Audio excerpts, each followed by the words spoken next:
Hello there, here it is. Here I am again, John Franquez, and we're going to continue with the presidential series talking about George Washington. Now, we've reached the point finally of the American Revolution. This process was carried over for many, many years before the actual revolution began. Now, George Washington fought in the French and Indian War. Remember I said he came out of there a little bit bitter because of his experience, never got the military commission. He had debt, believe it or not, even though he was making tons of money. But quick background, because we only got 15 minutes or so, and it's a lot to cover. Britain and France were broke, and Britain got a new king. It was George II, now it's George III. When George III came into power, the war was ending, the French and Indian War. When it ended, Britain had doubled the national debt that they had. They needed to get money, so what they decided to do? Taxes. So George Washington is living out there in Virginia. He's running Mount Vernon, his fields, buying land, and so on. He learns there's a sugar tax, followed by a molasses tax. Molasses Act, they call it, but it was a tax. Then came a Currency Act. Now, the Currency Act is important because the Currency Act was that you had to use British currency, pounds and sterlings. The colonists before that would use pounds and sterlings, but they also used mortgage notes that they got from banks because they didn't have their own money because they had no gold mines or silver mines. Well, the British put a stop to that, which made it very difficult for people like Washington and so forth. But one thing that affected everybody was the Stamp Act. The Stamp Act was a tax on anything on paper. A document, a will, a pamphlet, a newspaper. It had a stamp on it. You had to pay a little bit extra for that stamp. That was called the Stamp Act. It was so hated, and it so angered the colonists that they boycotted all British goods to the point where the Stamp Act was repealed. But soon afterwards came the Townshend Act. The Townshend Act was a tax on imported goods. This was tax after tax. For a merchant like Washington, this had to affect them big time. This was carried over year after year. So you say, okay, you got a tax here and a tax there, but keep in mind, if you are living in the colonies and you're paying a tax, every time you pay a tax, it's a drop in the bucket, angering you as to the new situation you're carried in. Why are you being taxed to pay a debt for Britain, a tax that you didn't agree upon? And that was the whole issue right there. They called it taxation without representation. You're being taxed to pay for somebody else, and you're not reaping the benefits of that, if you follow what I'm trying to say. Okay, I got to go quickly through this. It was tax after tax. It was tax on lead, tax on paint, tax on glass, tax on paper. Eventually what happened? We had violent acts. We had the Boston Massacre. The Boston Massacre occurred when a mob of people, of colonists, attacked a group of English soldiers that were taking care of a custom house. The soldiers shot back. A few people were killed. In this case, the British were actually correct, but nobody wanted to represent them in court except John Adams, who did so, and he actually got them off. There was a British ship called the Gaspee that was burnt down. So the British sent the Navy to try to keep things under control, and they also implemented the Quartering Act. Now, what is the Quartering Act? The Quartering Act was that if a British soldier came to your house, you had to give him a room to sleep in. There was no way around that. That angered the colonists. Now, during all of this, by the way, Washington, I had mentioned he was in debt.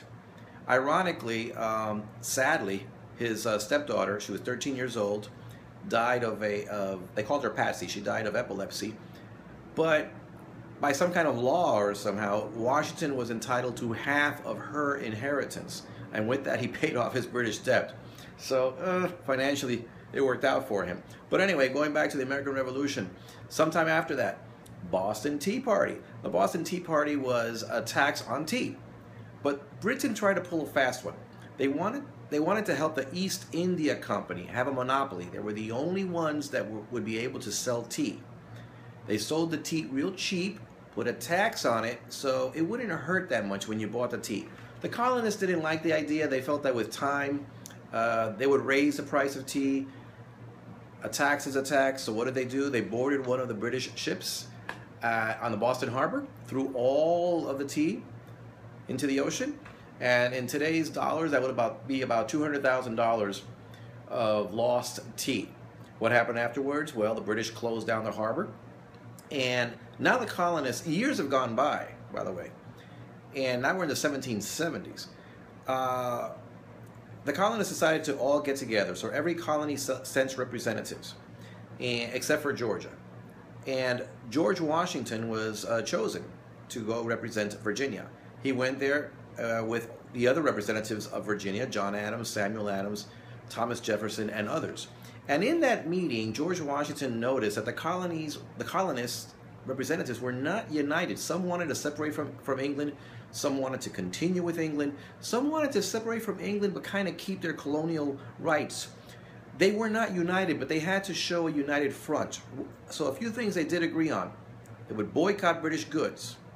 They wrote letters to the King of England. They thought that the Parliament was the one that was against them. In Britain, they had their king, but they also had a Parliament, sort of like our Congress. They felt that the Parliament was against them, so they were asking the King for clemency. What happened? That didn't work. King of England sent more troops over to the colonies. I should mention John Hancock was president of that first Continental Congress that Washington went to. Samuel Adams, I believe I mentioned, was also representative there. And what happened? Well, what occurred was that British General Thomas Gage fought with Washington they fought together in the Braddock expedition back in the French and Indian War. Well, now he wants to put a stop to all this mess that's happening with these colonists. And remember, this is going on for several years, these problems. He decides to go to Concord and Lexington.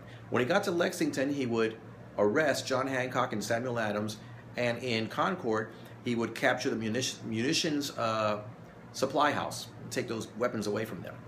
As you know by the story of Paul Revere, look it up, but basically spies found out about it. John Hancock, Samuel Adams got away, and the militia came out. The so-called Minutemen came out, and the Minutemen fought against the British troops that arrived. They beat the British in Concord. They beat the British in Lexington. Later on, there was a battle at Bunker Hill that the colonists lost, but they killed many British. So now there is a second Continental Congress. Colonists all got together, all 13 of them this time. And this time, after a lot of arguing, they decided they wanted independence. It's a long process, but basically, Thomas Jefferson wrote the Declaration of Independence. They voted on it unanimously. They signed it, and they declared their independence, and they are now the United States. From this point on, I will refer to them as Americans. They are no longer British. A few things they agreed upon in the Second Continental Congress. Independence, as I mentioned. Currency, they're going to have their own currency. None of this British pounds and sterlings.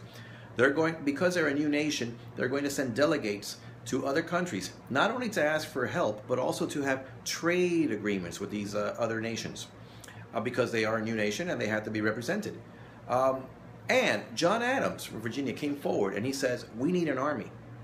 And I nominate George Washington to be the general of that first Continental Army.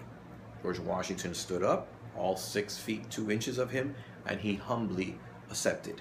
Was he humble? I don't know. He was already wearing his military uniform, so apparently he wanted the job. Word is that John Hancock also wanted the job. But anyway, George Washington, I'm sure, did not know that for the next 8 years, he would be sleeping in cabins and tents in the wilderness, and probably spent maybe at most 3 full days at Mount Vernon at home. The war did last that long. Washington had a huge task ahead of him. He had to make an army. He had to create a chain of command. He had to organize. He had to train a militia and make them into one strong army. He had to choose a course of action for the war, and he had to start like right away. The colonies were not united. The colonies were like 13 different little nations with their own interests, their own ideas. The British, in the meantime, asked for reinforcements. They got them. This is the empire. This is a superpower of the time. So now this new United States is getting ready. A couple of skirmishes go by, and suddenly the Americans have low supply, many deserters, and Washington is losing. He needs a victory. So, but what happens though? Long Island, New York, the British actually, Washington didn't retreat from Long Island when the British came and attacked. He was pretty much chased out of Long Island, went to Manhattan, and from there went to Pennsylvania. It was humiliating. A lesser man would have resigned, but Washington did not manage to keep the men together. But then the winter came, a harsh winter. Men are leaving. What does Washington do? Well, he decides we need a victory, a desperate move. They would cross the Delaware River to Trenton, New Jersey, where the British were. Christmas Eve, the British were there partying. They were probably a little bit drunk. Washington, with very few boats, crossed the whole army across, fought against the British over there at Trenton, captured over 900. After that, they went and attacked Princeton and won there. The British were pissed. The Americans were so happy. A lot of people in Congress that wanted to replace Washington now considered Washington a hero. The British decided they need to crush this Washington. So General Howe decides if we capture Albany and control the Hudson River, we can cut off the top colonies from the middle colonies. Crush Washington, war is over. General Howe, General Burgoyne, British general, and British General St. Leger, 3 generals, 3 armies. We're going to move on down to crush Washington. Washington took off. I apologize for that. I just had to touch something on my screen here. My battery's dying. Washington took off running, and he cut down some trees while the British took Brandywine. The Americans ran away. They cut down trees to keep the British from chasing them too closely, to slow them down a little bit. Now, what happened? General Burgoyne had 30 wagons of luxury goods. He was a real dandy. He was on his way to Saratoga. General Howe, for some reason, got held up in Philadelphia, and St. Leger got stopped at Fort Stanwix. And lucky thing, because what happened now is General Burgoyne was surrounded in Saratoga and had to surrender. 5,700 British troops had to give up their guns while they were listening to Yankee Doodle Dandy. General Howe was so humiliated that he resigned. Great victory for George Washington. But then came Valley Forge, harsh winter, bitter snow. Soldiers were barefoot, no shirts sometimes. Some of them starved to death, and some of them got very sick and died.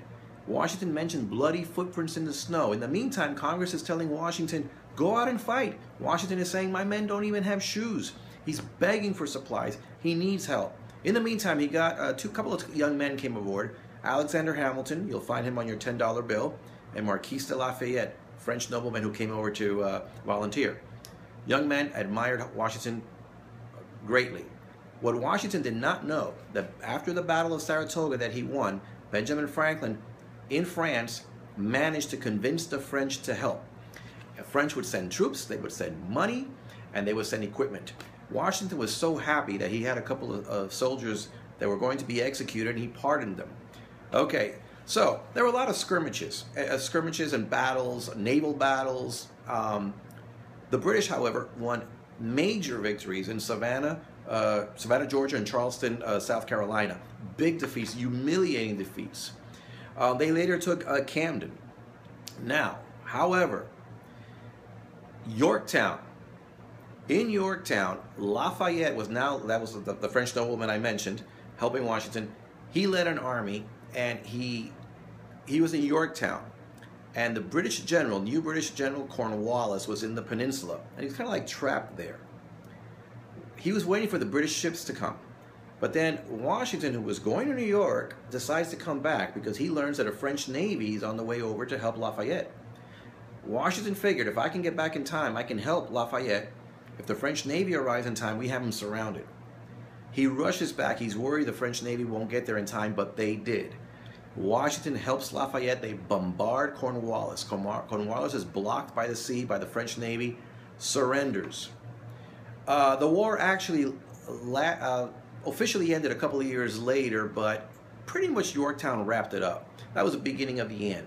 8 years of war. Now, Britain was tired of war. They kind of pressured the king to let this go. And there was a little crisis, though. Even though the war was over, Washington's troops, near the end, weren't getting paid. There wasn't enough money. They wanted to rebel, and if they rebelled, they could have taken over the government. Washington went over to speak to them, calmed them down, promised them, told them that he would persuade Congress to take it easy. While he was there, he actually read a document. He took his glasses off. They have never seen him wear his glasses. And he said, "As you can see, forgive me, but in the service to my country, I've lost some of my vision as well as gone gray." They felt all emotional. The rebellion was quelched, you should say. What were the results of all of this? Well, in the colonies, of course, now we have a new country that they have to get started working on. But you had refugees all over, especially Native Americans. Many Native Americans were fighting for Britain and the United States. And because the British lost, Native Americans were very vulnerable. They were considered traitors to the U.S., and a lot of them lost their villages. Crops and villages were burnt down. Chiefs had been murdered. And they were like wandering around the towns. Washington, in the meantime, tearfully said goodbye to his troops. Then he went to Congress and said his final farewell and went back to Mount Vernon to retire. He thought that it would be for good. Quickly, women got a different status. Now that we no longer have a monarchy, we have a republic. Women were considered a different kind of citizen, they thought, but it didn't work out that way. There was a backlash. Women were put back in their place, you could say. They didn't get the vote for till the 20th century, actually. A lot of loyalists to Britain were scared. They actually ran away. Britain actually helped the loyalists, thinking, well, maybe we'll come back and get our colonies back. That didn't work out. Loyalists actually left. Some of them went to Canada and came back. African Americans, many of them fought. Some of them escaped up north. A lot of African Americans fought for the British, and the British actually helped them. Some of them were sent to the West Indies as free men. Some of them were sent to Canada. Many were sent back to Africa.